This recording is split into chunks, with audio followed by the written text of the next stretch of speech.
Welcome, everybody. We are live. My name is Jason Aponte. I am Andrew Pasquini. We're working. That's it. We're working over here. That's it. Let's go Niners. Let's go Niners. Sprint Ride Option Podcast. It's an NFC Championship Game edition of the Sprint Ride Option Podcast. I am Andrew Pasquini alongside Jason Aponte. And Jason, I got a question that I wanted to ask you. I think a lot of Niner fans and even Rams fans want to know. Do you think the Rams blew the 27-3 lead against the Buccaneers because the fact that they knew the Niners were coming because of that score shook them? Do you think it made them nervous? They're like, oh God, we'd rather lose to the Buccaneers like this than to have to play the Niners a third time. I think really, realistically what they were doing is just preparing themselves for something that might happen this week. I don't predict that that'll happen, but the Rams are getting pretty good at blowing big leads. And now it's 2 of the last 3 weeks. They didn't blow a lead against the Cardinals because the Cardinals are frauds. Shout out to Cliff Kingsbury. But yeah, right now, I think right now that was a dress rehearsal for what could possibly happen in this game, even though I don't think that will happen. I really like the theory that the Rams just treated a divisional game like a preseason game just to get, I like Sean McVay is like, okay, at halftime, we're up big, guys. Let's blow it. So when we play the Niners next week, if we blow a lead like we did in week 18, we'll know how to kind of counter it. And they almost failed. So there you go. There's the really in-depth analysis they look for on this podcast. But no, hey, this is going to be a fun one. And it's obviously I don't even need to say the game at this point. Everybody knows what the game is. It's the Niners. It's the Rams for the third time in a season. This time it means everything. And the trilogy, the rubber match. It's the trilogy, man. That's what we should call it, especially when the Niners sweep it, right? We'll just call it the trilogy, and everybody will know what it is. But man, what a fun week this has been. And I'm sure there's probably not much we can say that hasn't been said. And I mean, this is the third time we're talking about this game. There's probably not a ton that can be there other than just a little intricate. There could be little intricate things here and there. I found a few. But man, what a fun week this is going to be, Jason. And Jason, you made this a little more fun for you this weekend, huh? Yeah, I'll be headed out tomorrow morning. That's why I crammed all my podcast appearances in today, because I am going to be out of the content game, except when you see me pop out in SoFi on Sunday after the game's over and I go live on StreamYard off my phone to celebrate the 49ers being in the Super Bowl. Goodness. Hey, whatever. We're not backing down. We're not backing down from that. Yeah, I'm ready for it. We're not backing down for none of that. But yeah, I'm trying to cram all this in right now. This is the last show, and that's why I left us for last. Got a pack, and I'm out to the airport in the morning, and we vibing. We'll be in LA. If you're in LA, tap in. Pull up to the 49ers Invasion. Pull up to John Chapman's meetup at I believe it's called Sharky's, and pull up to the tailgate. I'll be out there as well, too. If you see my goofy ass, buy me a beer, and we can talk about 49ers football, and you can make fun of how tall and skinny I am. Also, while you guys are here, make sure you like this video. Subscribe to the channel, hit that notification bell while you're here, because me and Andrew are working hard, and we're going to have another whole week of where we're going to have to, if things go the way that we believe they will, we're going to be covering the Super Bowl and the Senior Bowl. Yeah, all in one. What on earth? All in one. Hey, Lucky Lefty, thanks for the donation. Do you think D'Amico is gone this year, Minnesota? Scary. That's something I've kind of not paid attention to, but paid attention to. I've kind of been seeing who the Vikings have been interviewing for their head coach position, and I haven't really seen much this week, which could mean maybe they're waiting for a coach to end a playoff run. I don't know what it means. I'm not tapped in with Minnesota, but I really do think like their new general manager has ties to D'Amico, and that's the other thing. Their new GM has ties to D'Amico, so signs are pointing that way. Whether or not that means D'Amico's going to Minnesota, I don't know. A lot can change. They could have another candidate they're interested in. But they haven't had too many interviews this week, which could be telling because they've already interviewed D'Amico Ryans and they can't hire him yet. So, and a lot of people are rumbling right now.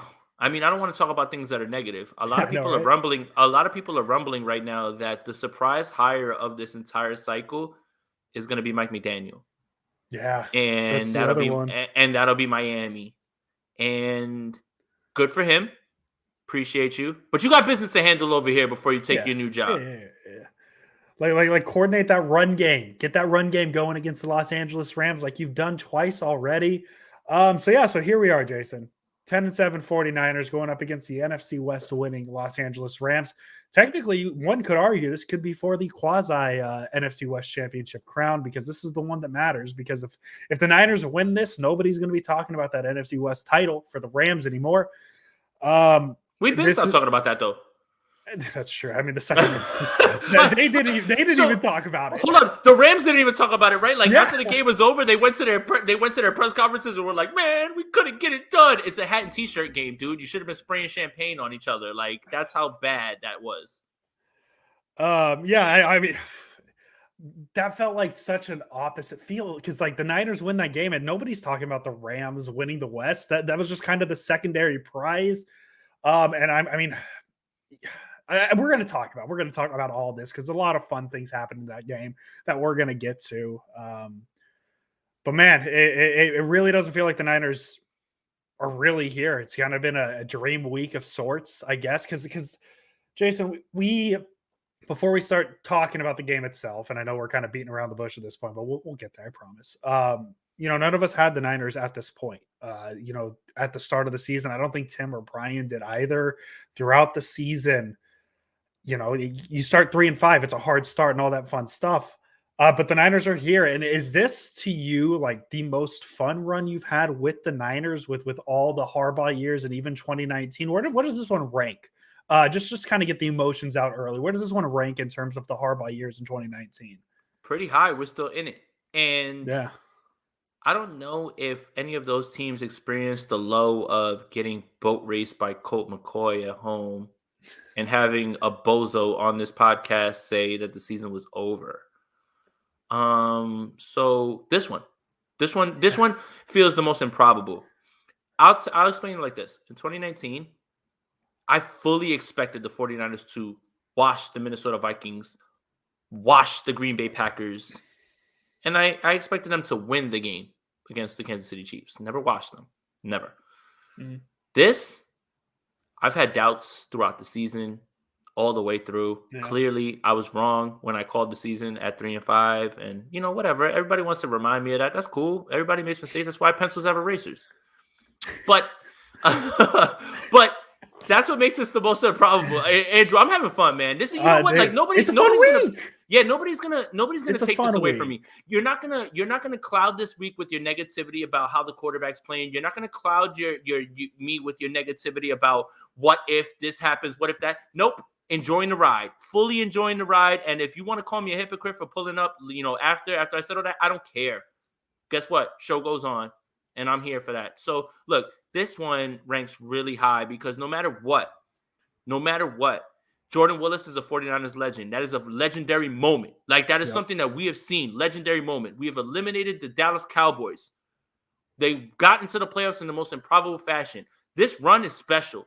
And there's a way to have a special season without it ending in a Super Bowl, clearly, right? There's been plenty of 49ers special seasons without it ending in a Super Bowl. And this is one of them. This ranks really high up there, man. It really does. You know why? January 1st, Mobile, all the Stafford stuff, training camp, preseason, Trey Lance, Mac Jones, all of those things. And now here we are, one game away from making the Super Bowl.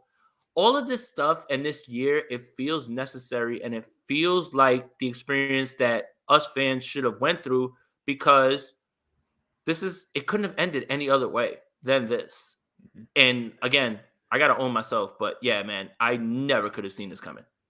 Yeah, I don't think anybody really did. And that's the thing. I think that's part of the fun with it is nobody really saw it coming. HR, thank you for the donation. It is unprecedented for such a relatively young coach to have 3 coaches in the coaching tree already. The league is taking notice of the 49ers. Yeah, absolutely.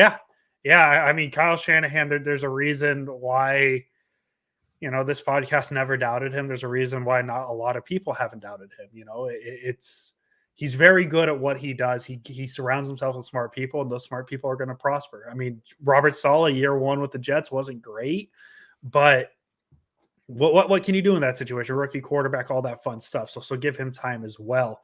But back to the point is, I think part of the fun of this season is the unexpectedness, because and I got to tread lightly with the words here, but if the worst does happen on Sunday, knock on wood, all that fun stuff, I think there will be an overall bummer of like the Niners losing, but I think the disappointment, and obviously I'm speaking not knowing what it's going to feel like if it does happen, but to me, I don't think there would be any type of disappointment or anything like that, because I know I made fun of the saying on Monday with playing with house money. That's kind of true in this case, right? Is you didn't expect this result out of this team at any point. I know a lot of people thought they were a Super Bowl team, but Niner fans are Niner fans. They're going to say they're a Super Bowl team regardless.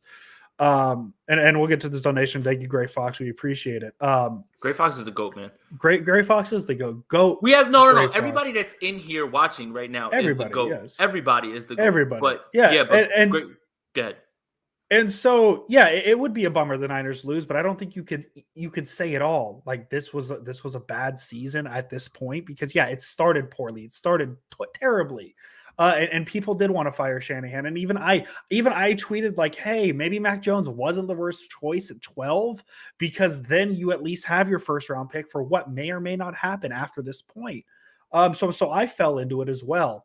So I guess the long way of just saying, like, no matter what happens, I think this is an all-time season for the Niners, just for the unexpected aspect of it.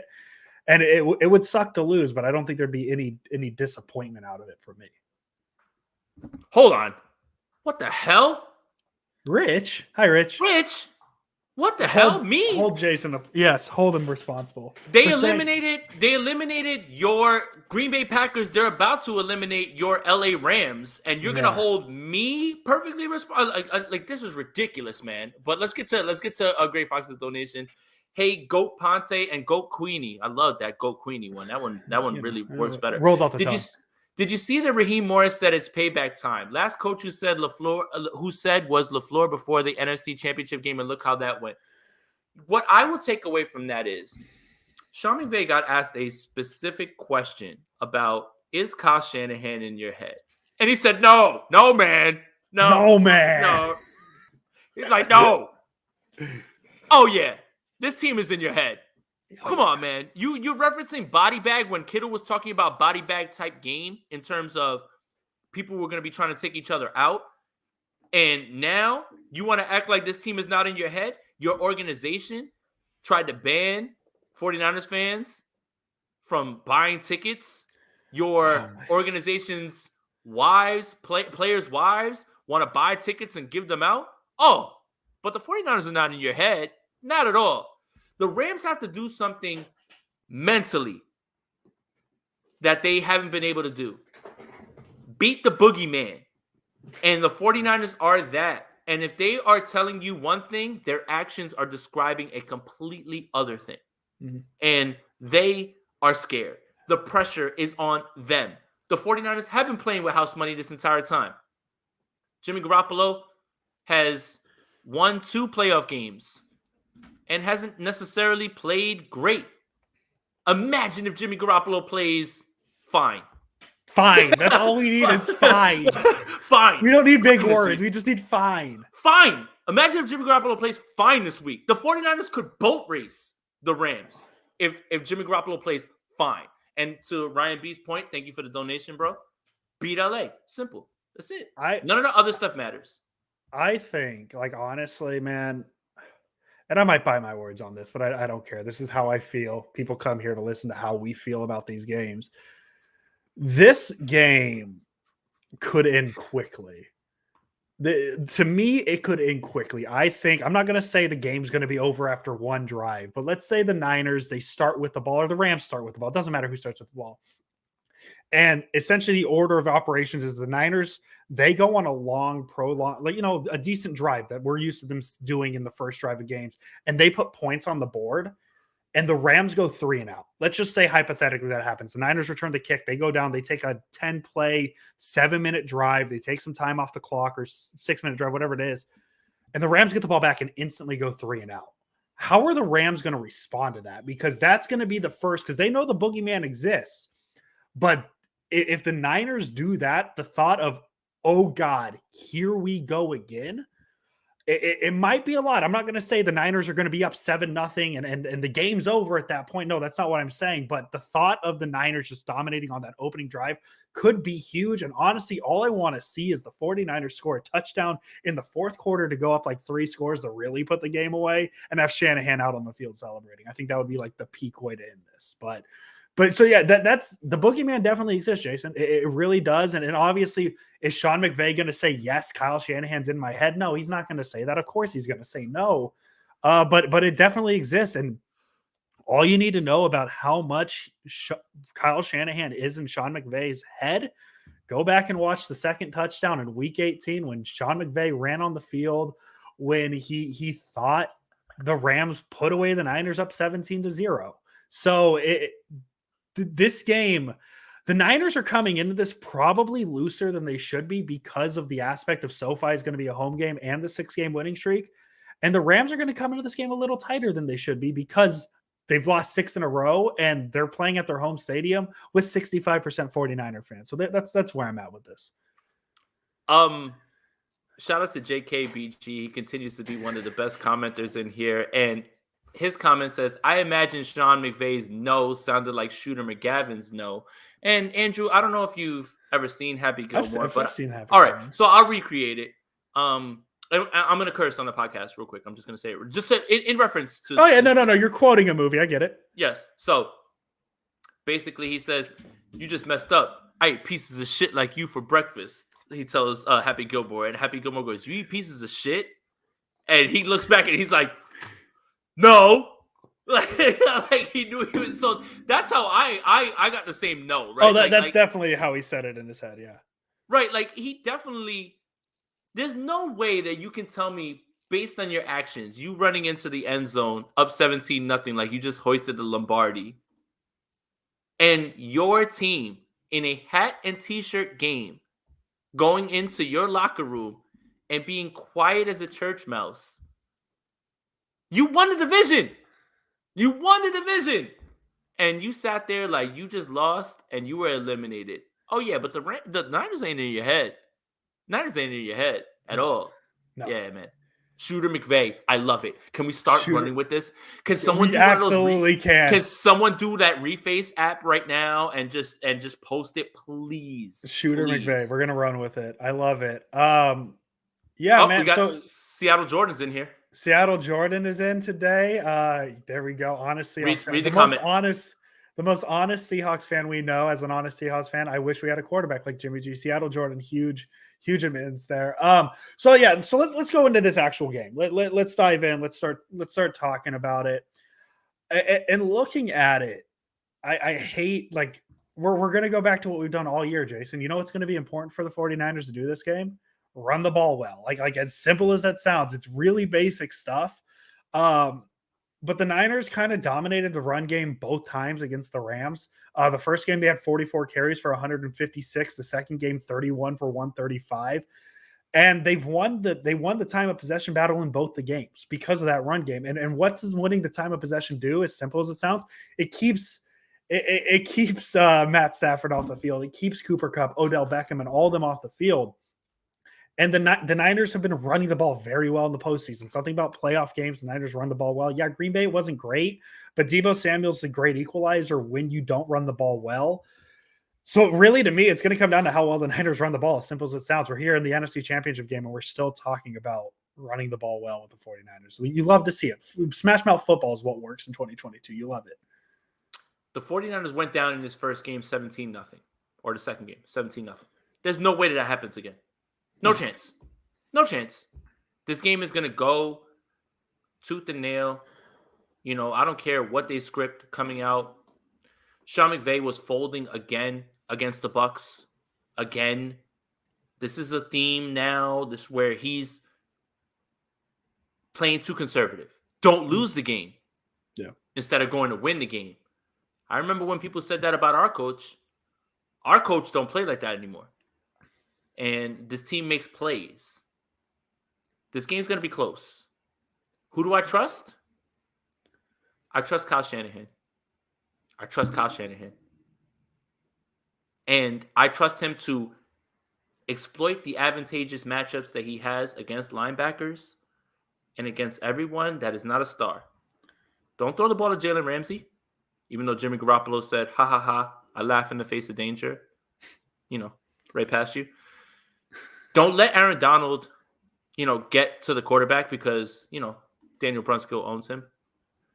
I'm sorry. I'm having fun. Oh, fun. This is what it is. I mean, when it's a divisional or when it's a championship game against a division rival, and like we've already, as we said, we talked about this game twice already. We know the key parts in this game already.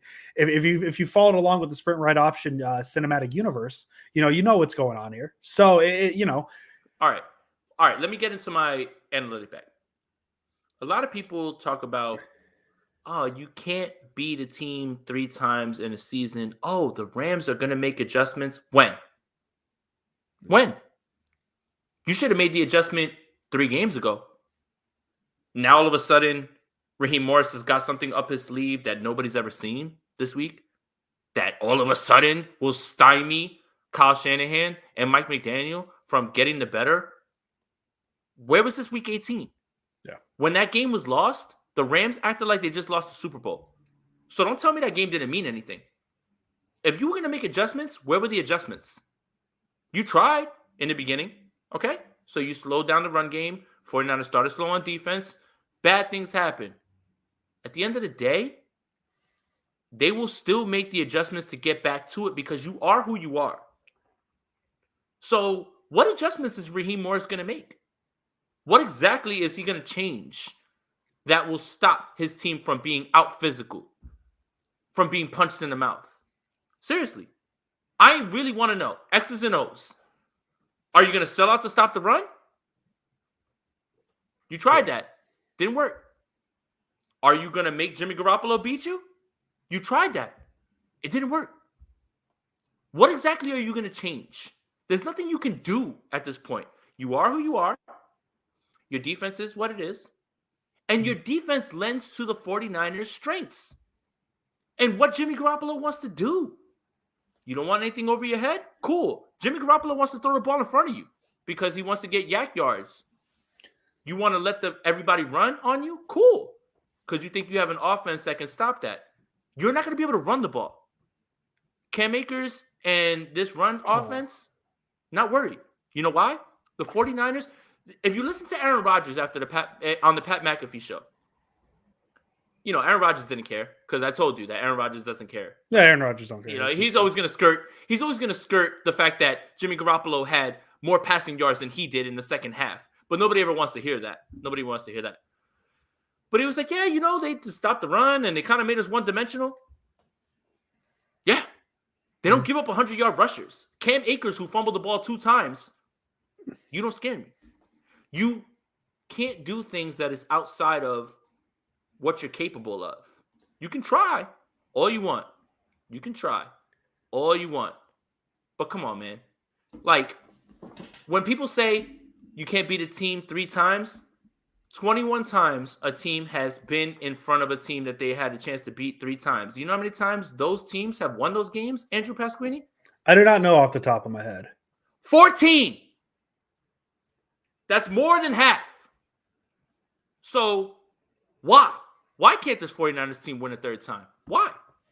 Explain it to me like I'm a 5-year-old. Explain it to me like I'm a 5-year-old.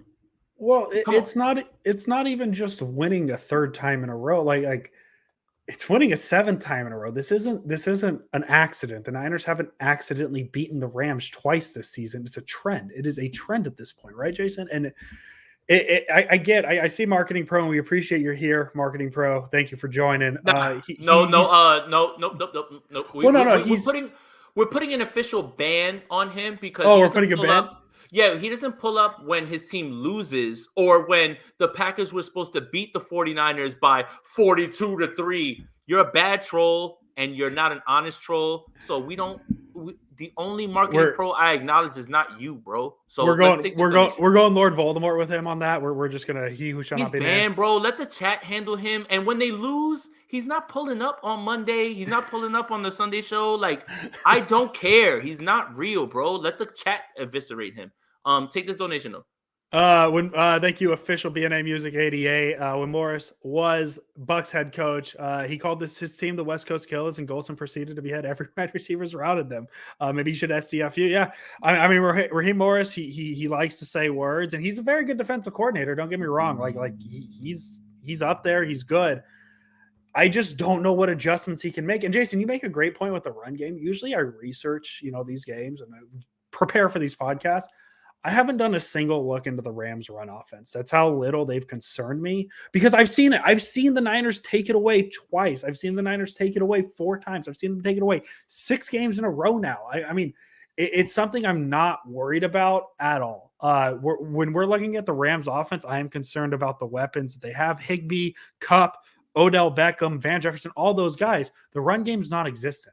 The run games are non-existent for the Rams. John, thank you for the donation. Good evening, fellas. Do we change our approach this time with so much on the line? If not, how does Shooter McGavin approach this matchup differently? Obviously, it hasn't worked in the past. I apologize if you address it. We've kind of touched it here and there, but yeah, I don't think we've had a clear, direct answer on that. I don't think the Niners are going to change much. I think we know what the Niners are going to try and do this game. And Kyle said as much. Yeah. Kyle said there's no surprises. No. This is it.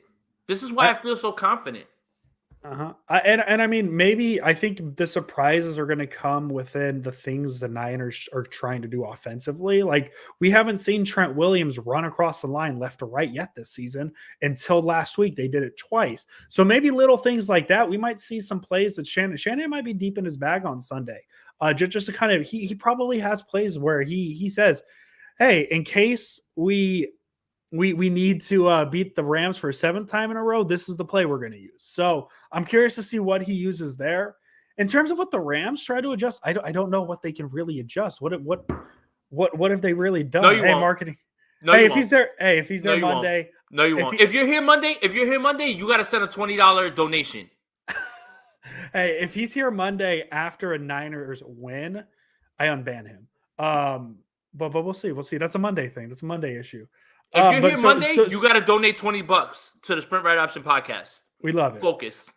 We love it. But yeah, in terms of what the Rams can do, Jason, I don't know what adjustments they really can make. What are they going to do? Magically make the run game work?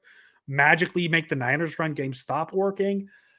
I've really talked myself into this. I don't know if you guys could tell with how confidently I am talking. But spoiler, I'm not picking the Rams to win like I did the last 2 times. Spoiler. Way to go. There.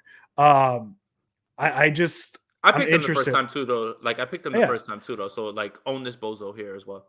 I'm very interested, because Sean McVay is definitely going to have things he's going to try, because if he doesn't try it, I don't know what he's doing, because this is the time he needs to try things.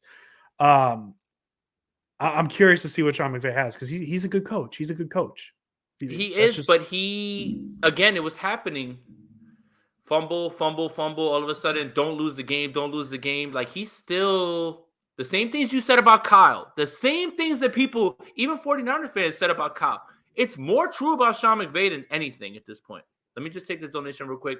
Niner by Nature 88. Appreciate you, bro. As always, look at the past 6-0 victories versus the Rams. It goes from blow it to we beating them by 3. Since we beat them by 3, this one should be a blowout. So I think he meant blowout. I would love a blowout. That would really be the trend. Oh my God. He's not wrong. I haven't even, that's great.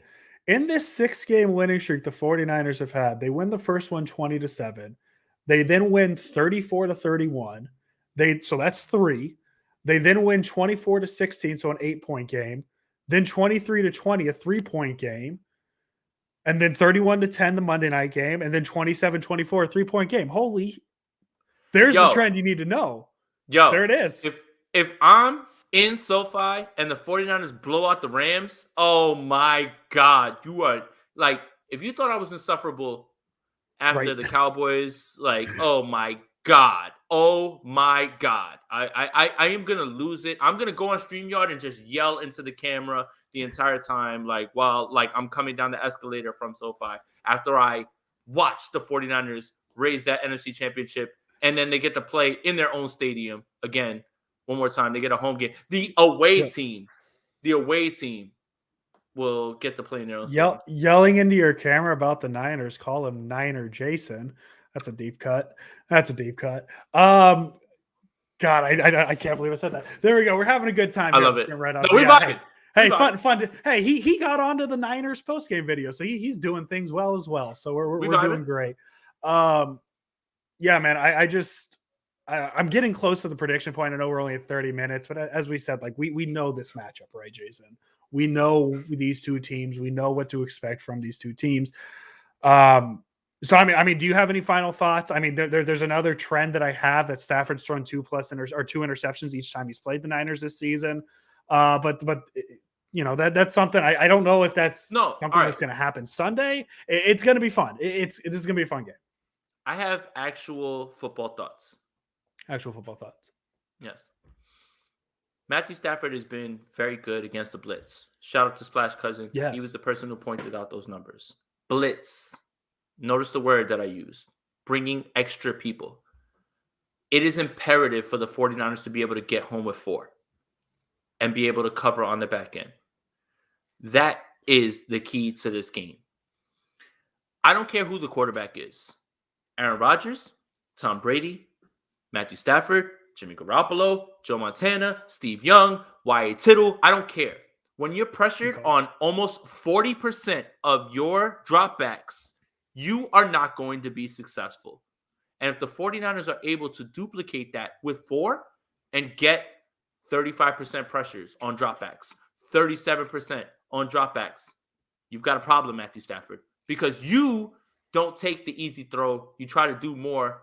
Yep. And we're banking on those turnovers. I will tell you this. The kiss of death in this game for the 49ers will be if they don't get any turnovers. If they don't get any turnovers, then they're in a world of like, you have to like almost score every time. But if the 49ers can get 4 and push Matthew Stafford into making mistakes and throwing the ball away and throwing interceptions, this game easily goes the way that people are describing it right now. And that's the thing. Rush 4, sit everybody else back in coverage, and take care of what you can take care of. That's it. Cooper Kupp's going to get his. Mm-hmm. He's going to get his. My score prediction has them scoring points in this game. He's going to get his. But if you rush 4, put the pressure on Matthew Stafford the way that you did in the second half, where that man was completely out of sorts, and all of a sudden, he threw all of his interceptions in the second half of that Week 18 game, by the way. But if you're able to do that and duplicate that, then you have a great chance. You mentioned Cooper Kupp getting his, and that's been something that's happened both times this season. Cooper Kupp has gotten his, but nobody else has really hurt them. Odell Beckham, his first game, it was his first game with the Rams, all that stuff. But his average game against the Niners this season is 2 receptions for 18 yards.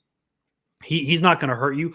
Higbee had the 2 touchdowns in week 18, but he only had like 8. I think he had like 7 receiving yards or something like that. Like, he didn't do much. So yeah, Cooper Kupp and K'Wan Williams didn't play in that game, and they attacked certain people at certain spots. That's another. I apologize. Thing. I got Higbee's games mixed up. He had 6 receptions for 55 yards and 2 touchdowns. But even then, that's not a massive game. It's a good game, but you can only let one receiver beat you, and if that's Cooper Kupp, you're okay with it. You're very okay with it. And it's not about beating. It's about containing. Like, you just have to understand certain things, right? Like, when you play LeBron James on a basketball court, and I'm not equating Tyler Higbee or Cooper Kupp to that, but when you play LeBron James on a basketball court and he scores 27 points, 28 points, you have expected that.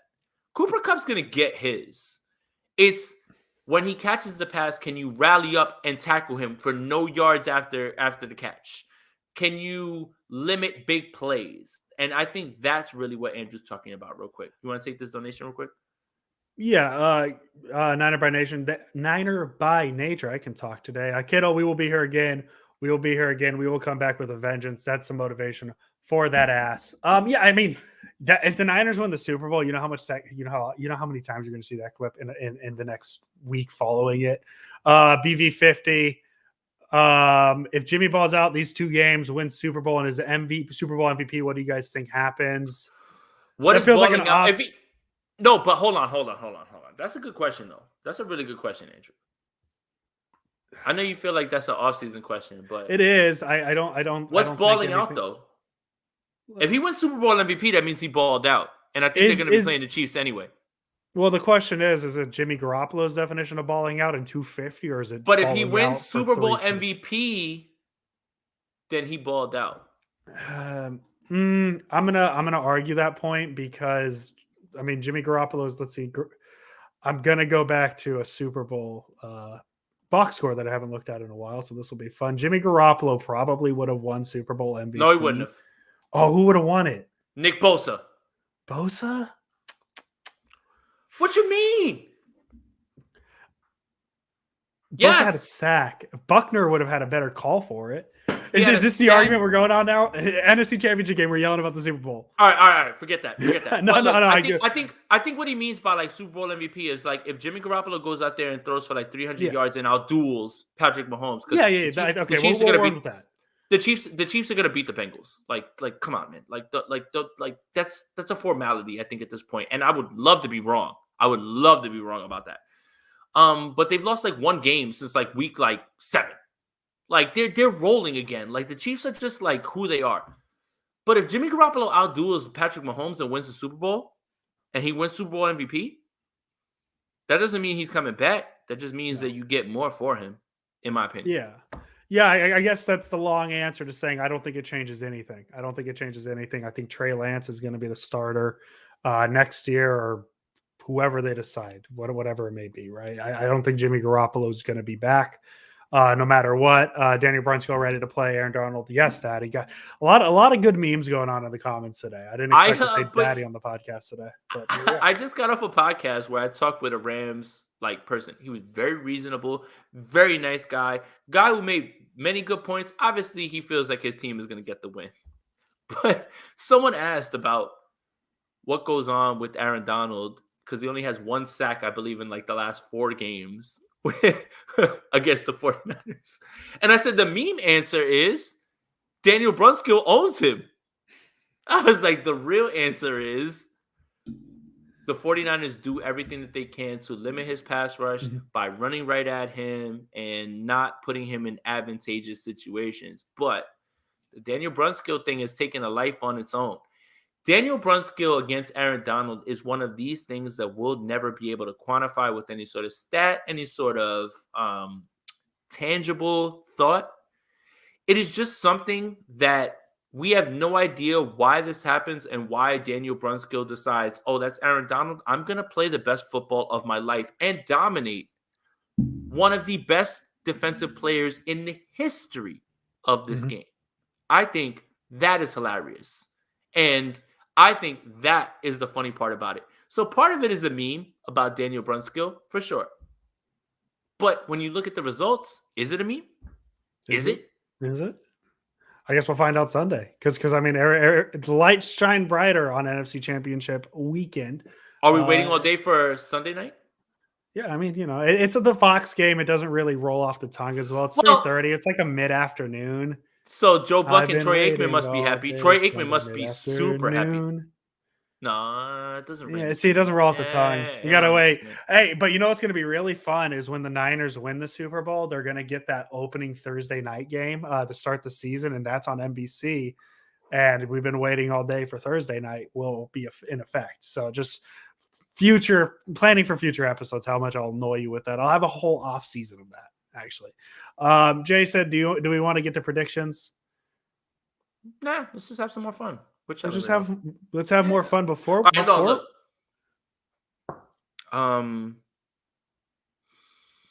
This offense and what happened this past week against Green Bay. You want to make your discussion about Jimmy Garoppolo and his mistakes.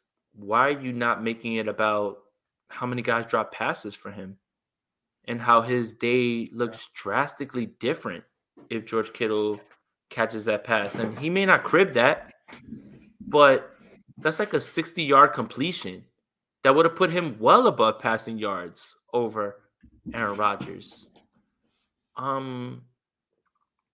I just want to talk about the fact that if Jimmy Garoppolo comes in here and he plays a clean game and throws for 200 yards and 1 touchdown, I see zero chance that the Rams win this game. Zero. And I'm not asking for much. No one's asking for much. 200 yards and 1 touchdown mean the 49ers win this game by a good margin. A good margin.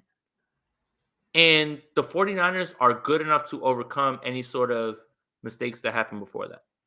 Anything like that, right? But you don't want to keep betting on the fact that you can come back from 17-0. No. Mm-mm. It's just Jimmy Garoppolo's due for a good-ass game. And I know I predicted it last week.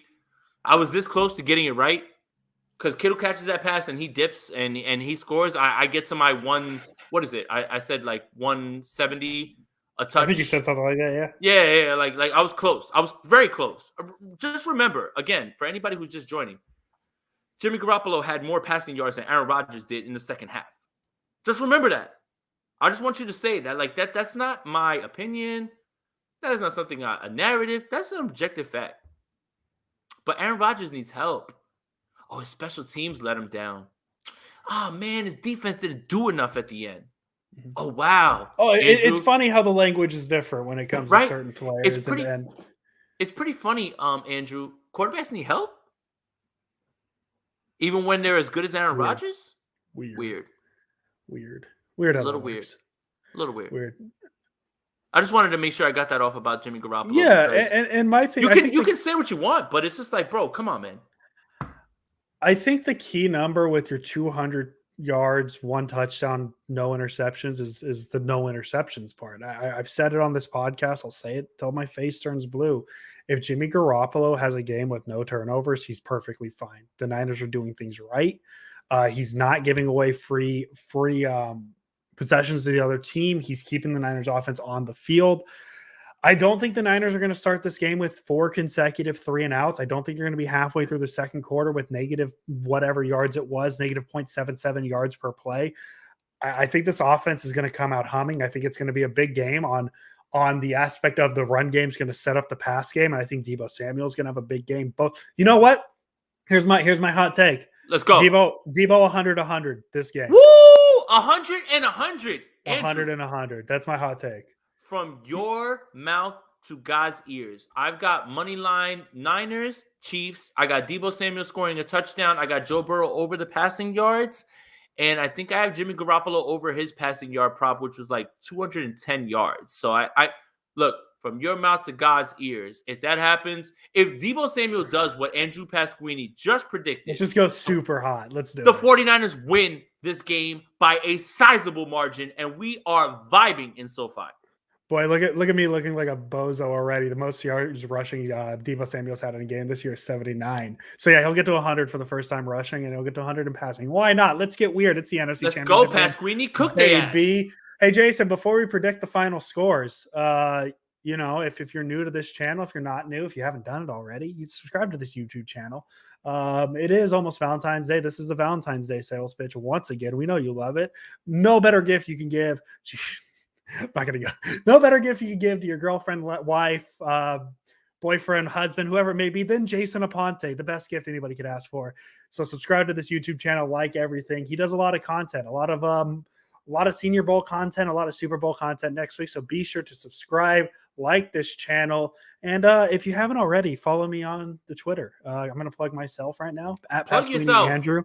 I'm at 1,374 followers. I am trying to get to 5,000 by the end of this week. Now, I'll take like 1,400 by the end of this week. That'd be cool. Pasquini, regularly the most underrated portion of Niners Twitter, hands down. I've been told I have at least one good tweet a week. That's a word for word thing I've been told. I'd love to hear that. I'd love to hear that because I feel like I only have like one good one a month, and it just be a banger. It's just like the rest of them just get like I'll post I'll post a video of me and my daughter, and that shit'll get like nothing. So Jason, do you want to be the first person to tell how much the Niners are going to win by, or should I? For sure. I mean, Cooper Rice and Matthew Montana go down 28-21 by the 49ers' hands. And It's either going to come down to Jimmy Garoppolo ripping your heart out one more time or the defense stymieing your offense one more time. The 49ers are in too good of a position. They are too healthy right now at this point. They are playing a game that you don't want to play because you've never wanted to play that as Rams. You know, look, you tried to fold. You tried as best you could to fold against the Bucs. You tried. And you tried to perpetuate exactly what I've been talking about. I don't think you're going to have to do that this time. I think you're just going to get outright beat for 60 minutes this time. And it's going to be you trying to catch up, tooth and nail, back and forth. This game's going to be a lot closer. But I got a 28-21 49ers, and the 49ers will be playing a home game for their Super Bowl in terms of the way that things are looking right now for ticket sales. The 5 Rams fans are going to be out there. They're going to be lit. They're going to be ready. Like, they're going to be ready to go. And 2 of them are Andrew Whitworth's wife and Matthew Stafford's wife. The rest is going to be red. Right now, if you thought that was bad in week 18, it's going to be double what you thought it was. So get your silent count ready, Sean McVay. Mm-hmm. Get your silent count ready, Matthew Stafford, because you were so thrown off by it. Like, that's what cost you the game, like, afterwards, right? Like, that was I was so happy to listen to them say that because it was like it threw us off. Like, we're home. Bro, silent count threw you off? Nah. 49ers win 28-21. They continue the dominance. Why not us? Why not us at this point? Why not us? Jason, I like what you're doing, giving the people an entertaining game, an entertaining NFC Championship game, a close NFC Championship game, one that I will be very stressed about watching. So let me calm the people's nerves. 34-17. It's not even going to be close. Wow. This is going to be a Niner shellacking. This is going to be closer to the Monday night game than it is going to be the Week 18 game. I think Jimmy Garoppolo is going to be A-okay. I think I'm going to go 250. 250. Give me 250, Jimmy. 2 touchdowns, no interceptions. I think the run game is going to eat. I'm not going to commit to my hot take. I'm going to hide behind the word hot take for my Debo 100-100. So then if I'm wrong, I can say, no, I told you it was a hot take. But I think this is going to be a big Debo rushing game. I think he's going to get a decent amount of carries. I think George Kittle's going to come out this game and he's going to make up for that drop ball. I think if anybody's going to come out and ball, it's going to be George Kittle, especially after what happened in Green. He didn't get his chance for his big play against Green Bay, so he's going to make it against the Rams this week. 34-17. Niners going to the Super Bowl against the Chiefs, against the Bengals, against the 1985 Bears. I don't care. This is the team of destiny. Niners are winning the Super Bowl. They're going to win this game 34-17. There you go. I don't want to curse, man. Don't get me hyped, man. I got it. Hey, I'm trying to be like calm, and I'm trying to be I guess calculated, but I'm tired of it too, man. I really am. There is something that is special that's going on right now. There just is. There is, man. Like there's a way to quantify it. Like when you look at the DVD that they're gonna make. I know I just dated myself, right? DVD. Yeah, back in my day, we had Blu-rays, Jason. Back in my day, the last time the 49ers won a Super Bowl, it was on a VHS. You had to stick your finger in and twist it a lot. But think about this. The DVD, Week 18, Jimmy Garoppolo's messed up thumb, goes in there and does what Matthew Stafford can't do. Oh, but he was hurt. No. He's soft. You move on. Dallas. Get rid of them. Get rid of the Packers in a play that Jordan Willis should be immediately enshrined into the 49ers Hall of Fame. Yeah. Hold the Green Bay Packers to 10 points. 10 points. Erect the statue of DeMeco Ryans. And here comes a team that you have dominated in all facets of the game 6 straight times. For a 7th straight time. Something special is going on right now. Debo called his shot in Dallas. Jimmy did what he did against the Rams. The Packers game is inexplicable because it was from the most maligned group on this entire roster. Something special is happening, man. That's it. That's it, bro. The Rams tried to not play this game. They tried their best. They tried their best. They tried their best to not play in this game. They tried their best. And Matthew Stafford Matthew Stafford literally made one of the best throws I've ever seen in my life from anyone. Yeah. But the thing is are those like, I guess kind of going back to the thing, like two of the big plays the Rams made, like I don't think the Niners are going to allow those. I don't think Jaquiski Tartt and Jimmy Ward are going to allow those over the top plays like the Buccaneers did consistently. So there's things like that. Like I get the Rams are a very good team, guys. Like let's not discount that. No. Like we're Niner fans and we meme and we have fun with them because the Niners have beat them 6 times in a row. It's the same thing Seattle fans probably do with Niner fans. The Rams are a very good football team. It's just whatever it may be, the Niners own them, and it is what it is. Some teams are better than other. Everyone already. Hemi Turner, can I address this real quick? Everybody already calling a Super Bowl. We got to chill and focus on the Rams first. I don't got to do shit but be my guy. I don't play football, bro. Yeah. The team is focused, so my confidence goes into what they're going to do. Hemi Turner, I have no bearing on this game. Not my thoughts, not my confidence, any of that. Can we stop with that? Stop gatekeeping how fans feel. I don't have to do shit. I'm not going to be covering Cooper Kupp. I don't have to do anything but be myself. Will you stop with fans being excited about winning this game? The fans do not play the game. And now we're going to get into After Dark in a little bit, but just go for it. Yeah, man. I couldn't agree more. I mean, and also too, I mean, we've been saying it for a few weeks now that this is the team of destiny. So the Rams aren't going to. The Packers didn't stop us from saying it. The Rams. No, just make sure if the 49ers somehow don't win this game, blame my confidence. Yeah. As if I had anything to do. As if I had anything to do with play calls, how games end up in X's and O's. Let fans be as confident as they want. Like, I don't understand. I've never understood that sort of thought process. Fans can say, no, I'm not setting myself up for nothing. I know that there's a possibility that they can lose. Oh, yeah, no, there's 100% possibility they could lose. There's 100% a possibility. But if they lose, it's not because of me. Oh, what on earth are you talking about, bro? I don't know. There's always going to be disappointment. I don't know. What? You heard it here first. If the Niners lose on Sunday, Jason Aponte. It's my fault. Yeah, just make sure we'll be kicked off the Sprint Right Option podcast. Jason Aponte, as always. Let's go Niners. And let's go Niners. After the Rams. Same old sorry ass Rams. Welcome everybody. We are live. My name is Jason Aponte. I am Andrew Pasquini. We're working. That's it. We're working over here. That's it. Let's go Niners. Let's go Niners. Sprint Right Option podcast. Hello. Nah, hold up. Dusty Gold is wilding. I hope you wear your McKinnon jersey. Jordan, is this the game that the McKinnon jersey gets popped out on?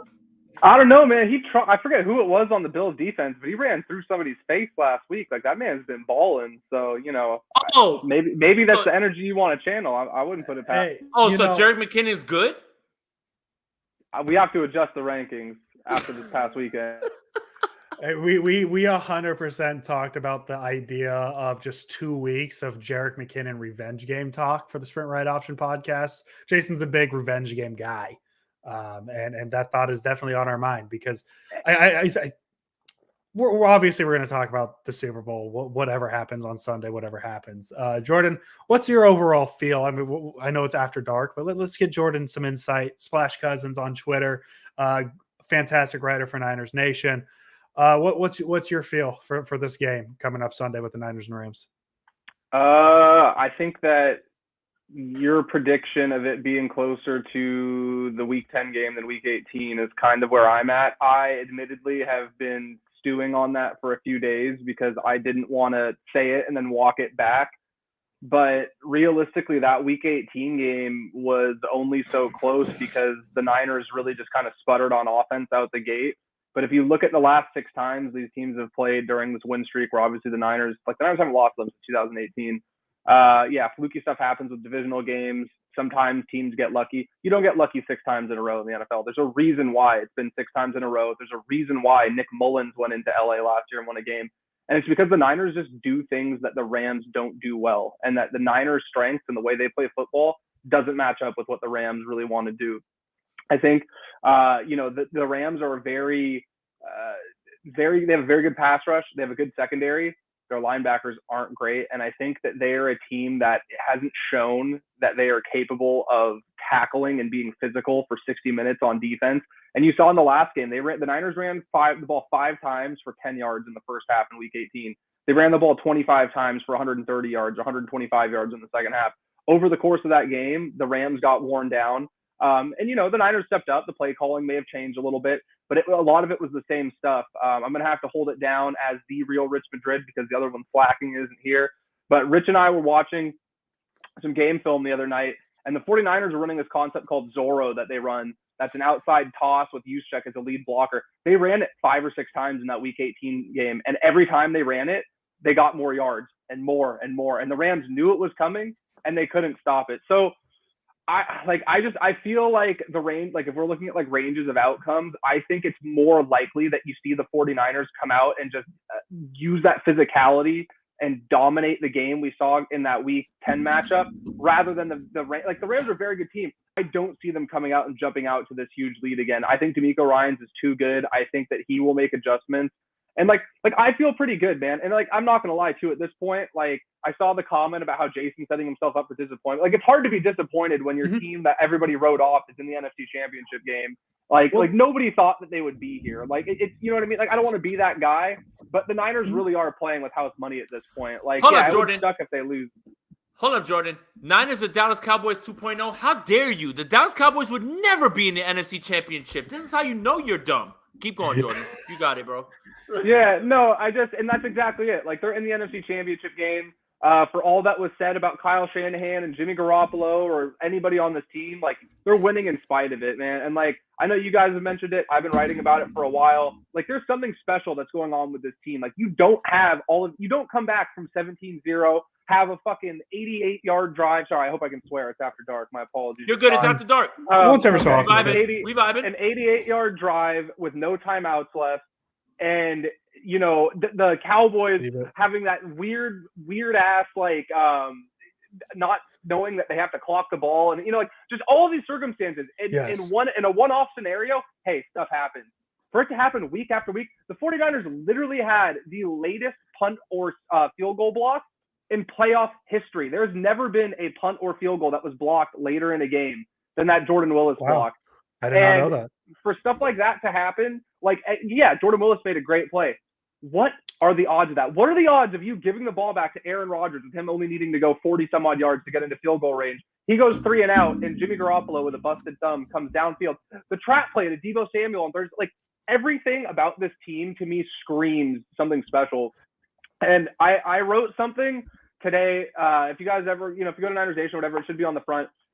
If you're not into X's and O's, you don't care about numbers, if you just kind of, want something different, I wrote about how special this team is. And just real quickly, I'll touch on a couple of the things I highlighted. Trent Williams. 2 years ago, Trent Williams gets told by doctors to get his affairs in order because he might not have that much time to live.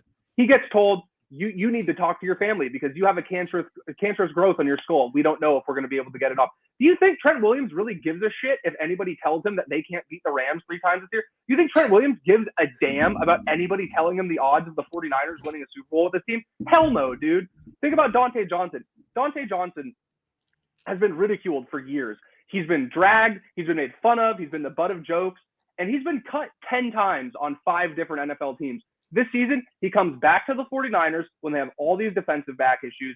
He tragically, I can't even begin to believe imagine what he's been going through. He loses his mother to a heart attack right before that Bengals game just a few weeks ago. And then 2 weeks later, he's in a must-win game in Los Angeles, filling in for K'Wan Williams at nickelback. By the way, unfortunately, Jaquiski Tartt gets hurt in that game, and they're like, oh, guess what, Dante Johnson? We're going to move you from the starting nickel spot that you took. Now you're going to play safety against one of the best passing offenses in the NFL. Oh, and by the way, 2 weeks after that, you're going to go to Green Bay in 0-degree weather and take Devontae Adams, the best wide receiver in football.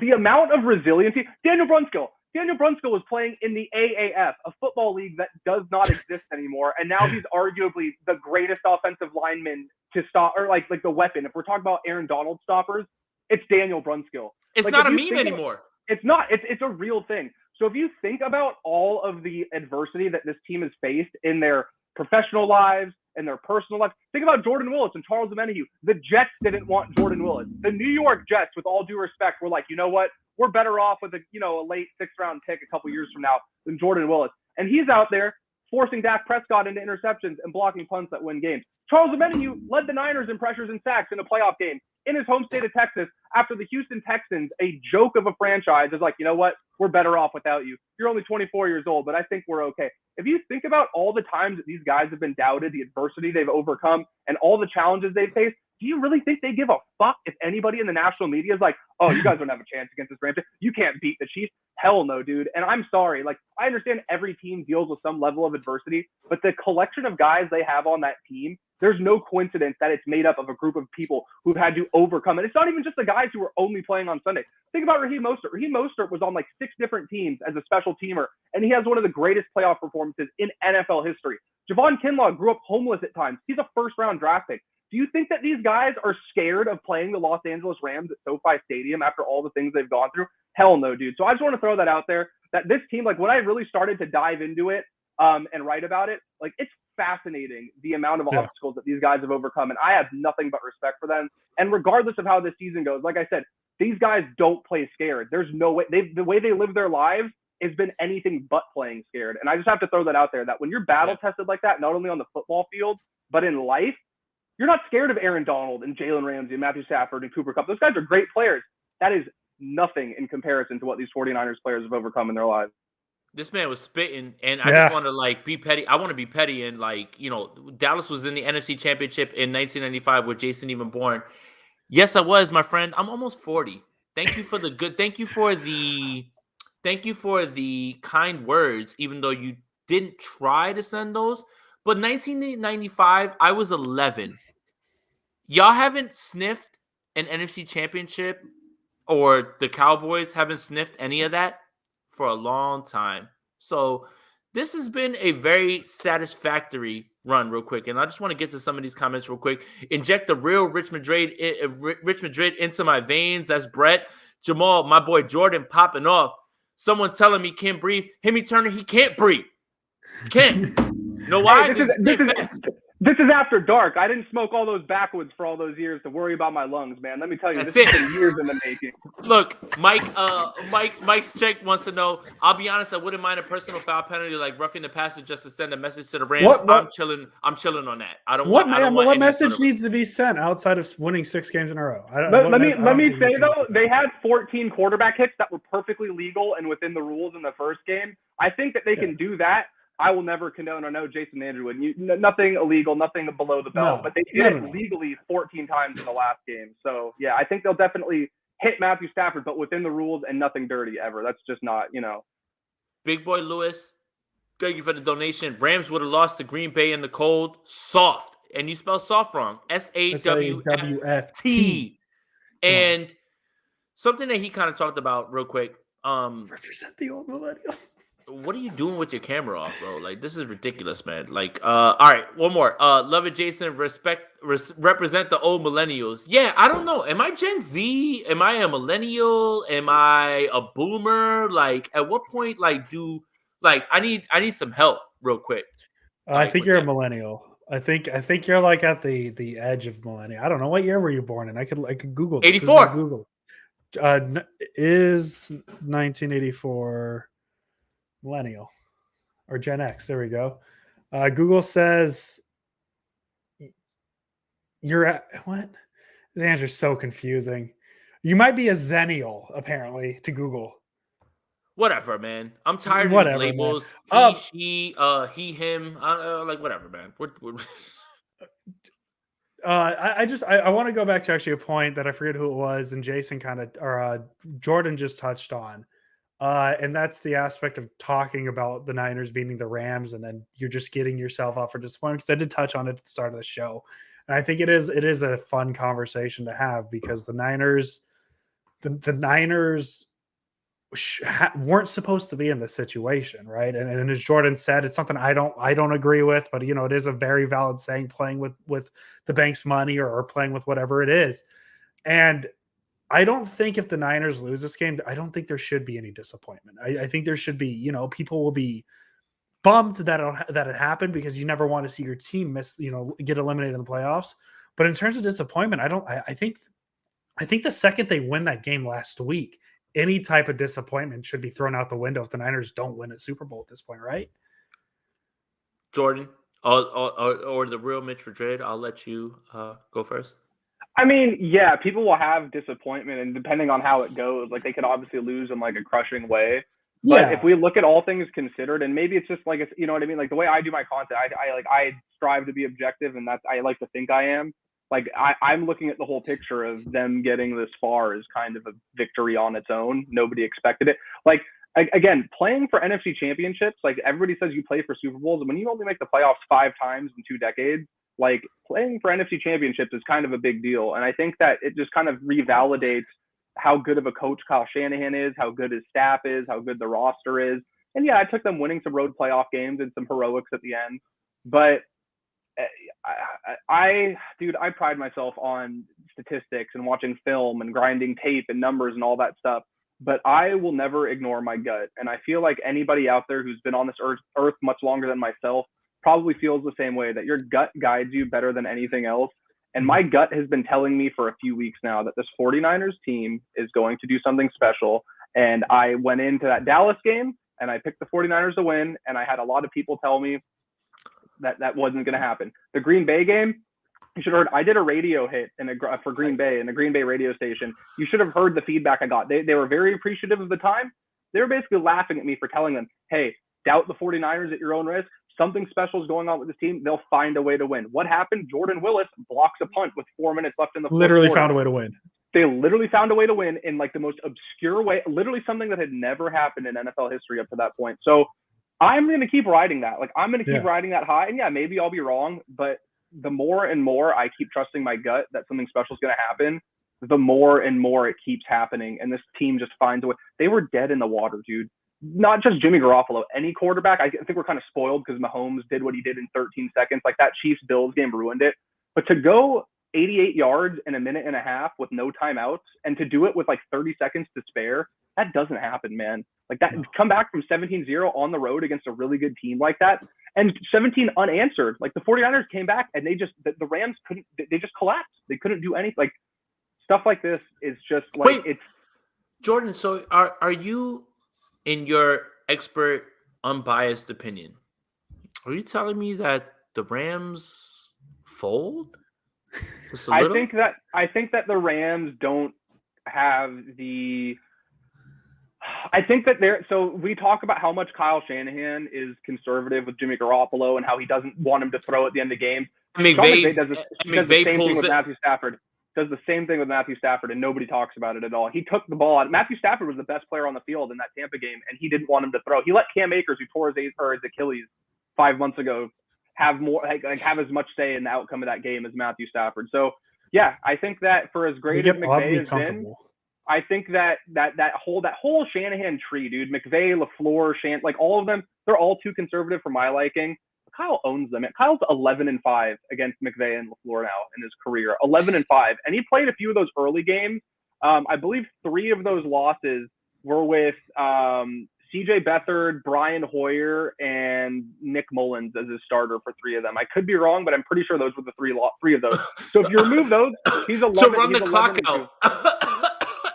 To run the clock out, I love it. That is so good, and you literally have no idea what you're talking about when you say things like that. Like that is like the funniest thing I could have ever heard. I'm sorry.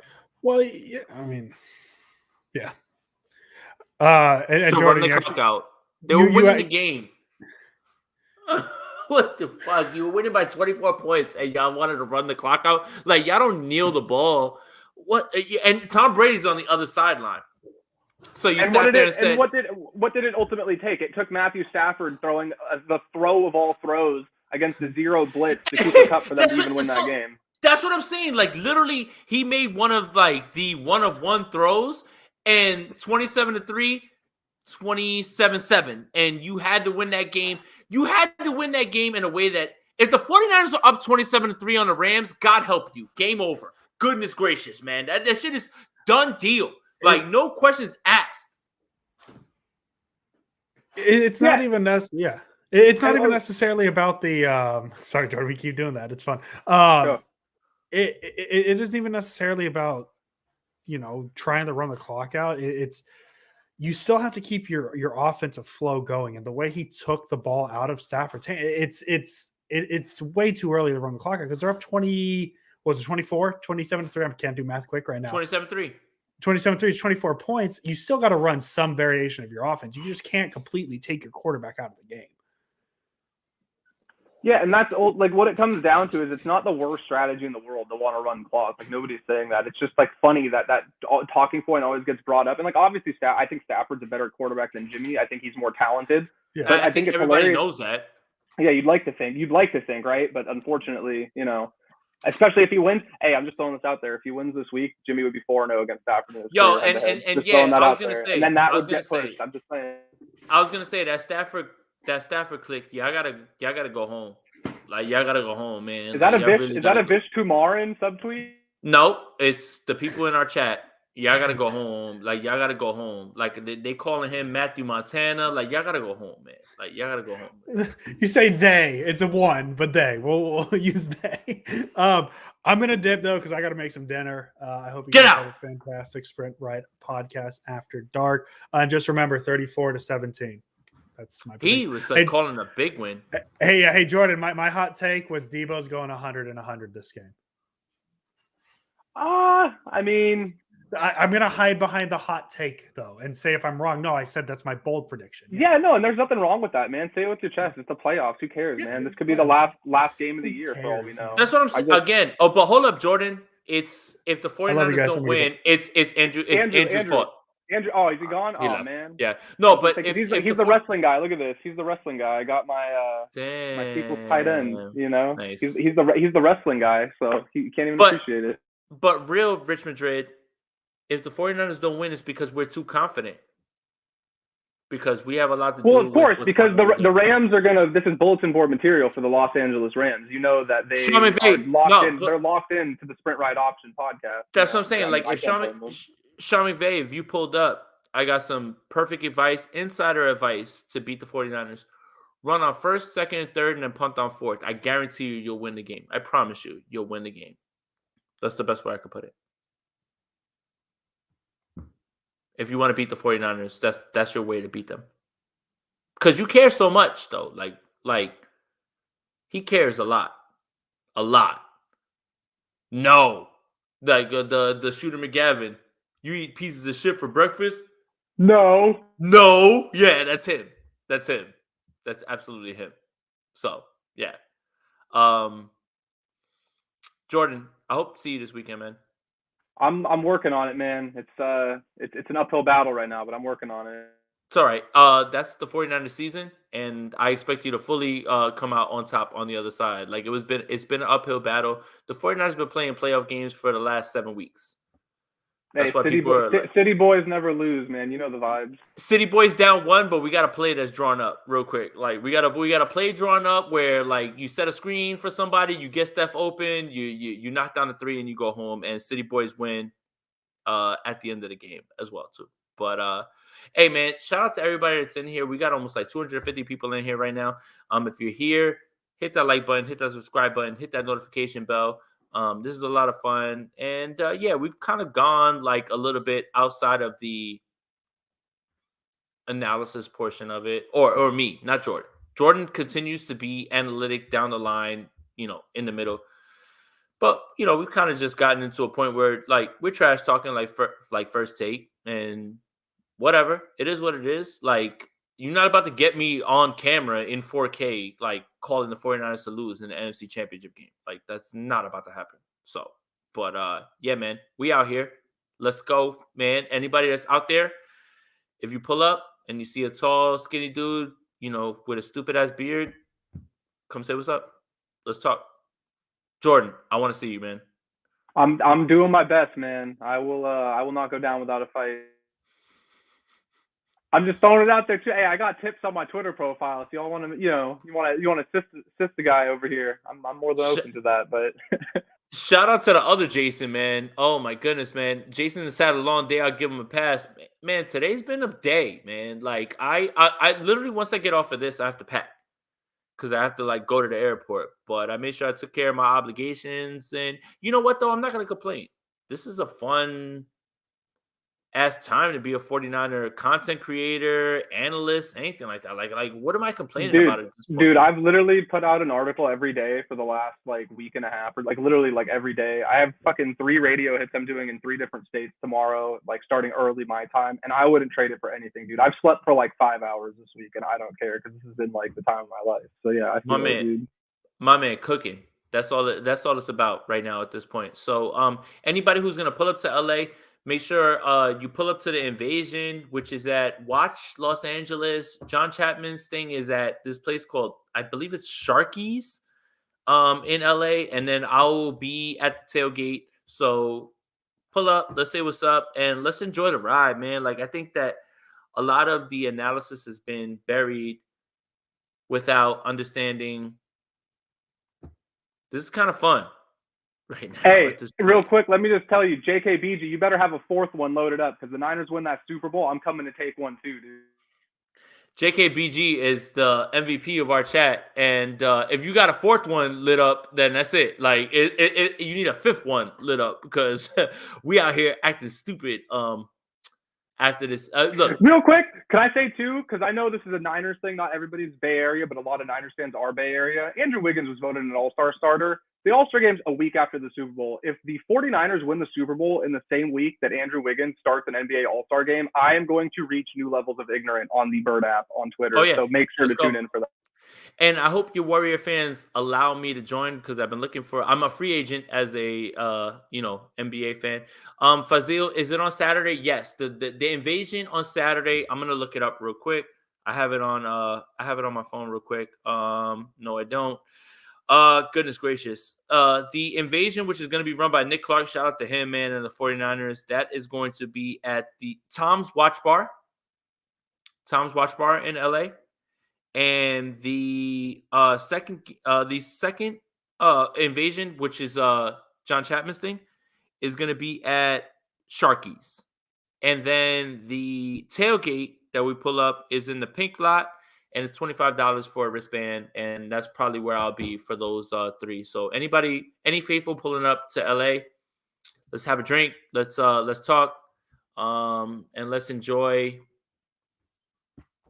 this amazing run, Jordan. That's the thing. Like I went on Grant's show today, and he kind of like was like, "Oh, you love Jimmy?" I was like, "Nah, I'm just enjoying the ride."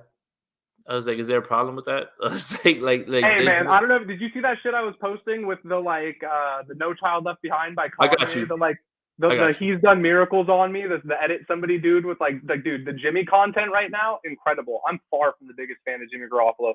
If this dude wins the Super Bowl while throwing for 130 yards, no touchdowns, and 2 picks, I will be the happiest person on earth because you're going to watch 31 other fan bases lose their collective minds, and there will be content for it's a dream come true, dude. So I don't care how he does it, how it happens. I'm not rooting for him to play poorly, but if they win with him playing poorly, it only adds to the comedic levels of hilarity that are going to ensue. Because I can promise you, like, I can't tell you how many. We Jason and I obviously doing this. We interact with a lot of content creators from other fan bases, journalists, writers. Dallas, no way our team loses to Jimmy Garoppolo. No way Dak Prescott loses to Jimmy Garoppolo. No way Aaron Rodgers loses to him. There were some very smug takes over the last couple of weeks, and it pains them deep to their core watching Jimmy Garoppolo. Like 49ers fans think it's bad for them watching Jimmy throw picks. I get it, man. Imagine watching those picks get thrown and your team still can't beat them. And not only can't beat them, you have to watch that smug, handsome face smiling, holding up that Lombardi trophy. There's nothing that would bring me more joy than that. So I'm rooting for it 110%. 100%. Give me chaos, and I'm gonna be out here trolling all fan bases. Like the Rams fans tried to pull back up on me on Twitter, and I was just like, "Bro, are you serious? I already cooked your ass in week 18. You about to get cooked. Like this is about to be a fun ass week, man." And Lord help all of you if the 49ers don't win the Super Bowl. Like Lord help. Like Lord help you. Like you have a lot of things that are going to be coming your way. Just because I'm gonna dunk on myself. Like I'm gonna pull my own clip of me being like at 3-5. Oh, this team was cooked or whatever, they're done or whatever. I'm gonna dunk on myself. Like that's how improbable this season would be. Hey, can we talk about, since it's after dark and it's not, can we talk about Lee Loon getting cooked by former 49ers DJ Reed? I talked about it on Grant's show. Cause I made sure I pulled it up like the week of, and I was like, Grant, I was like, for once you're in a video where you didn't have anything to do with it, you led with the question.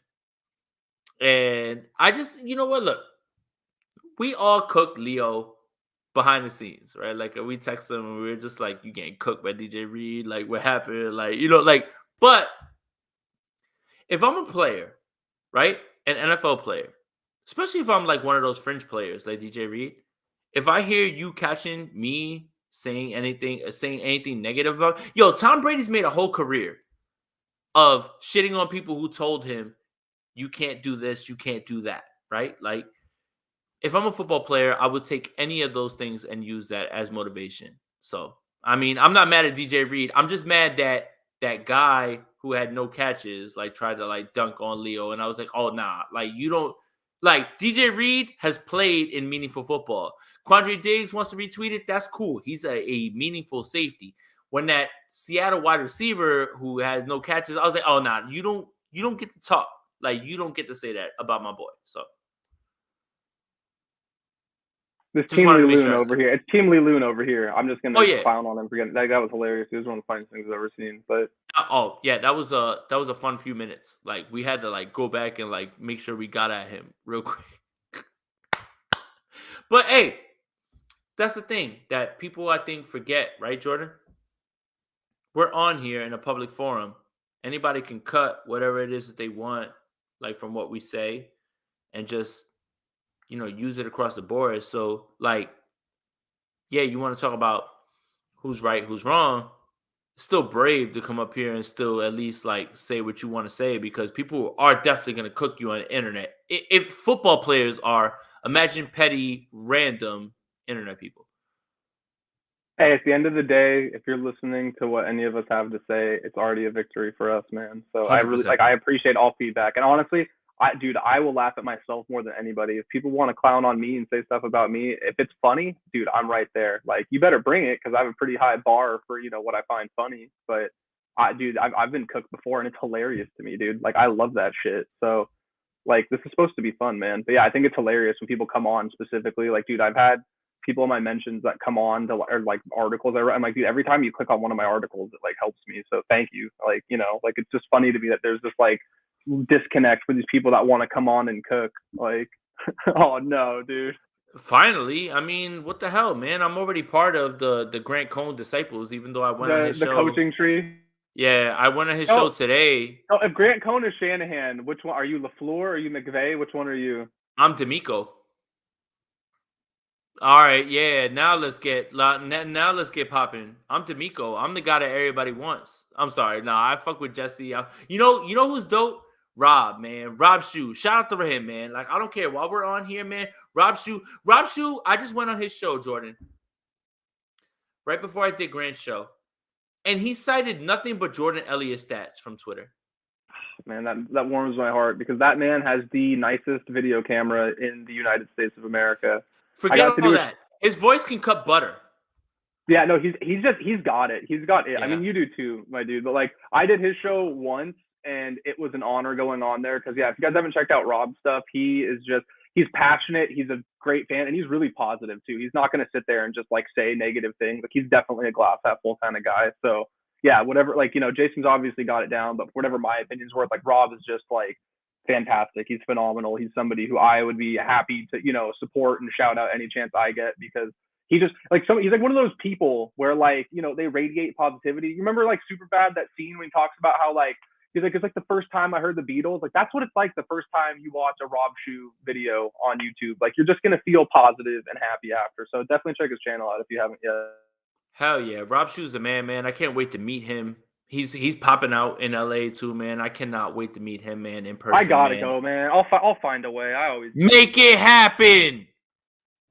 Or you're gonna force me into some crazy situations, Jordan, Splash Cousin, the real Rich Madrid.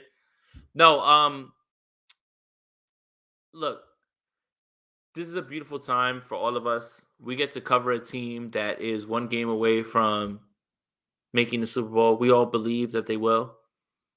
Whether we felt that earlier on is whatever, but it is what it is right now. I'm here to enjoy the ride.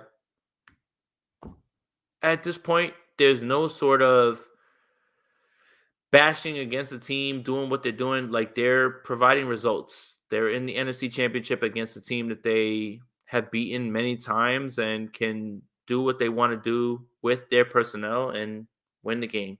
And that's it. I'm just happy. And Jordan, I'll let you plug everything because I got to get out of here. I got to pack, man. Yeah, you definitely need to. You got a flight coming up soon, Bubba. Yeah. If you go to Niners Nation, like I said, I've had an article out every day this week. I pride myself on numbers and stats and all the research I do. The one that I put out today, I felt really good about because I kind of got out of my comfort zone being reliant on that and tried to really just focus on like the human element of these guys. So if you have time, check it out. I'd greatly appreciate any feedback. But like I said, if you're kind of over hearing all this talk about Jimmy Garoppolo, you don't care about wins and losses or throwing, passing yards, all this stuff from the last few games. I really tried my best to highlight why I think this 49ers team is so special and why I think that things like Team of Destiny and stuff like that are very appropriate because there is just a very, very special collection of players and human beings on this, not only 49ers team, this coaching staff, this organization. Like, there's something magical going on here, man. And I don't say stuff like that lightly. I don't use hyperbole just to, draw up interest. Like, there really is something spectacular going on here. So you can find me on Twitter. My @'s there. I'm the real Rich Madrid. There's another Rich Madrid. He's kind of an imposter. He's smarter than me, but he's boring, man. Like, you can win with him, but it's just boring. He's bad boring.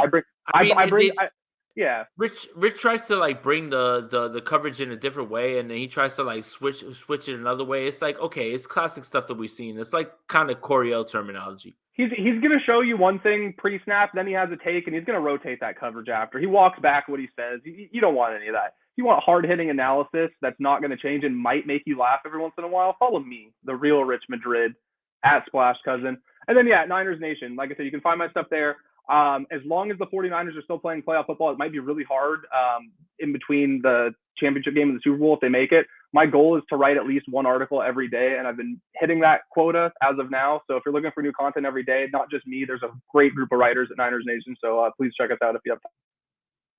Yeah, man. Shout out to Jordan, man. It's been a pleasure. Like, I don't want to get too reflective because there's still more to do, like, with this team. But I'm just so happy with everything that has like happened this year and like all we went through, like everything from Mobile to training camp to this and here we are. Like, and I'm just proud of you and your growth. And anybody who's not following Jordan, you're doing yourself a disservice. The man puts out quality tweets, puts out quality articles for a reputable site.